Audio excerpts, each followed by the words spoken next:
Throughout the entire semester, we have dealt with different pieces of literature that have brought up the same topic. The topic that we have brought up many times is the subject of masculinity. We have dealt with masculinity in different forms, such as how age has affected the way we as a society see men and how they are able to perform physically and sexually in Fairchild's poem, Little Boy and Old Men Playing Basketball. And we also see as a society how masculinity has put a lot of pressure on young men and how they should act, or at least how society says they should act, due to the many infamous characters that represent a masculine man. In these different pieces of literature, there's always been a specific persona that these male characters must follow in order to seem manly. An example of this is when John Wayne and Rambo were mentioned in the film Die Hard, as the protagonist John McClane was being compared to them because of the actions that he was doing in order to be seen as a hero in his life or death situation. With all of this being said on how in depth we have dealt with the topic of masculinity, I propose that for next semester, this class focuses on femininity and how society has put a lot of pressure on young girls to act a certain way, and how we as a society should change our views on how we treat women. Of course, while speaking on the topic of femininity, we have to talk about masculinity since they go hand in hand with each other. As far as we've talked about femininity, we have discussed more on men and how they've always made the big decisions in the world and how they have always been seen as the ones who are strong, independent, and powerful. The closest thing that we have seen to a female character showing any sign of independence was in Die Hard, when John's wife Holly had started using her last name when she separated from John, and how successful she became without needing the help of her husband. While this movie showed this in the beginning of the film, it was never really brought up until later in the film. And Holly had been seen as a damsel in distress once she was taken hostage and needed John to come save her. A movie where there is a strong female lead who goes against the societal norm of what a woman should be and how they act is the Disney Pixar movie Brave that came out in 2012. This movie is about a 16-year-old Scottish princess named Merida who is not your typical Disney princess. Instead of singing and wishing for her prince to come save her or dreaming of becoming queen one day, she insists on participating in sports such as rock climbing, horseback riding, and her favorite one, which is archery. In the beginning of the film, we see that Merida gets a bow and arrow for her birthday when she's a little girl from her father, King Fergus, while her mother, Queen Eleanor, is skeptical of giving her one since she's a little child and since she's a girl, and she should believe that she should partake in such a manly activity. As the years go by, we see that Merida gets older and older, and she has to sneak off in order to do the things that her mother resents her for doing. The only time her mother gets to be interested in her actions is when it comes to a feminine activity such as feeding her for dresses, working on her posture, and speaking properly, playing instruments, and getting married. With this topic being brought up, Merida's parents arranged for her to get married by having each firstborn of the lords from different kingdoms compete for her hand. Merida doesn't like this idea because she feels like she shouldn't have to get married, especially at such a young age. Her mother sees that this is right because she feels like she needs a husband in order to be a successful queen, and because it's tradition. Tradition is a topic that Eleanor keeps bringing up to Merida and tries to explain to her why it's important to follow, otherwise things would be out of control in her eyes.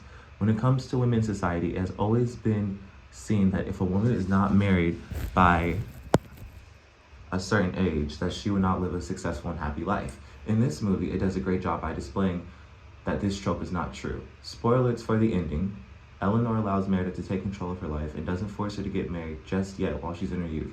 But before the ending of this film, there are many important moments and scenes that take place before Merida gets her happy ending. In one of the scenes at the beginning of the film, all the Lord's sons shoot a bow and arrow in order to attempt to try to win Merida's hand in marriage. Merida had chose this activity because she planned to trick everyone by beating all of the guys in this one sport that she is excellent in. After all the sons have shot, she sneaks up behind everyone with her bow and arrow and shoots all 3 targets, making it in the center, and announces that she'll be shooting for her own hand. This shows a sign of rebellion against what her mother wants and what the entire kingdom wants her to do, as she's the princess and she should lead for example. There's a lot of symbolism in this one scene alone, such as Merida's dress that she's wearing. Before she shoots, the dress is tight on her and she can barely move her body to fit comfortably in how she needs to hold her weapon in order for her to hit the targets. In order for her to do so, she bends and stretches out the dress in order for her to be able to move freely. This symbolizes her letting go of all the stress and pressure that her mother and the kingdom has on her, being the perfect princess that everyone wants to be. And it also shows how she's taking control of her life. While hitting every target, all the men around her are shocked to see what she's able to do, because only 1 out of the 3 suitors that she had was able to get a complete bullseye, but she was able to hit all 3. Everyone was in shock because at the time of the setting of the movie, women weren't supposed to be able to be athletic and supposed to be better than the guys, but Merida is able to do so, as she's able to show them that she can do just as good, if not better, than the guys who are fighting for a hand in marriage, and she doesn't necessarily need a man to be successful. It is also notable how powerful she is, because she's able to hit one of the bow so fast and so quick with so much strength and power that it goes through the dart and hits the wood behind it that's holding it up.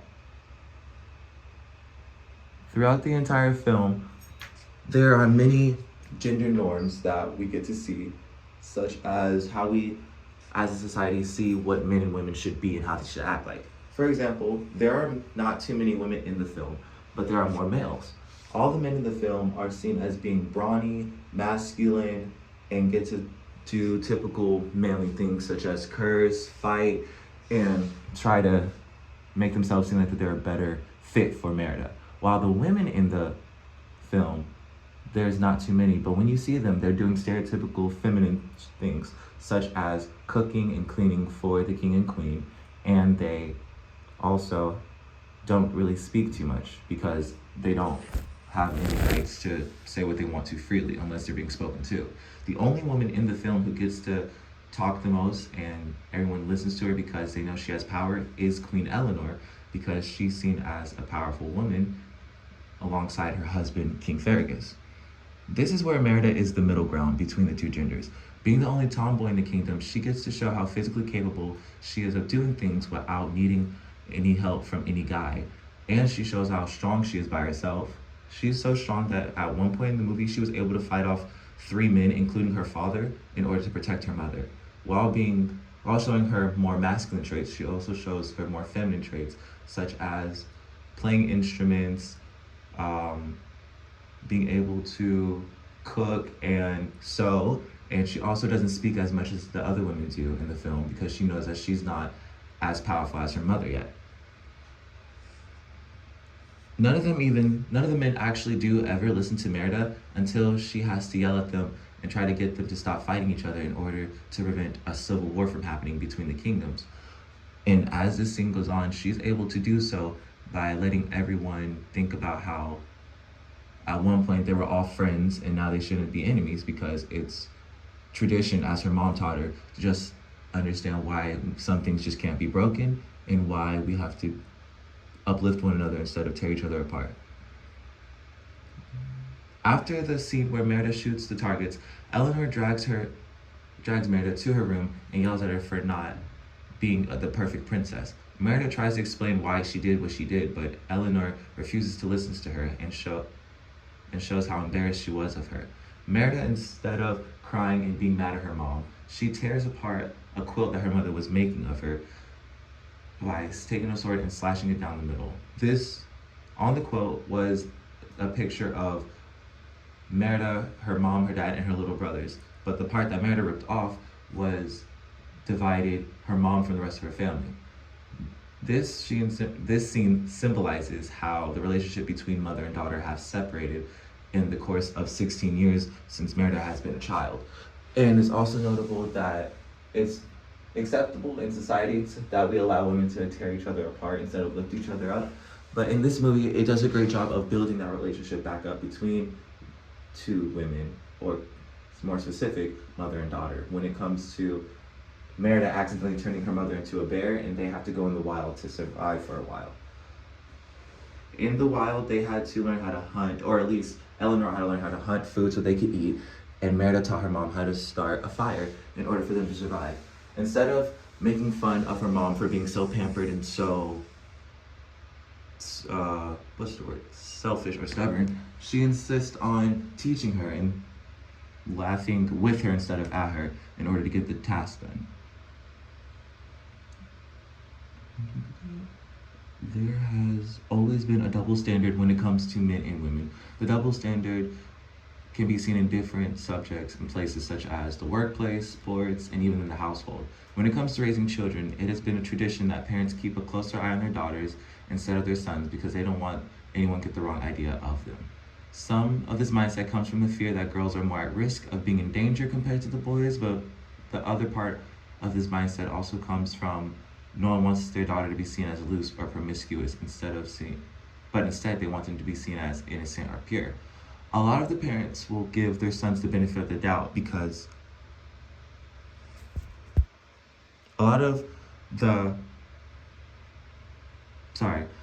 parents will give their sons the benefit of the doubt because no one really too much cares if their son goes out and have sex or if their son gets to do anything illegal, but they don't want their daughter to be seen as deviant and bad because girls are supposed to be seen as prim and proper and innocent.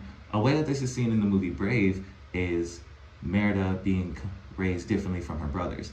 She's the oldest out of 4 kids, and her 3 younger brothers are all triplets. So that's another way that they divide, where her brothers always have each other's backs, and they typically go against Merida and not always see eye to eye with her.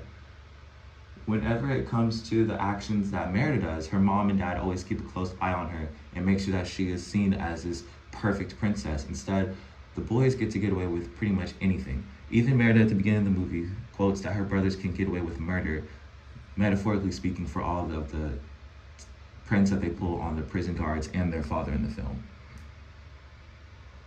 This shows a great representation of how we should, as society, reflect on our actions when it comes to raising our children, simply because we shouldn't have to worry about if one or the other is being seen as one way or this, that, and the third, because all of the children should be seen as equal no matter what gender they were born under or how they identify as. In conclusion, the Pixar movie Brave would be a great piece of literature to add to the curriculum because it does well with the idea of femininity and how as a society we have put a lot of pressure on young girls to live up to an expectation. It has a great representation of how a lot of girls don't fit into the typical feminine stereotypes of what they should do, and why is it a positive thing to allow women to take control of their own lives. It also shows factors of masculinity that we have discussed before in many different pieces of literature, while keeping the topic of how we should change our views on femininity and how we should treat women.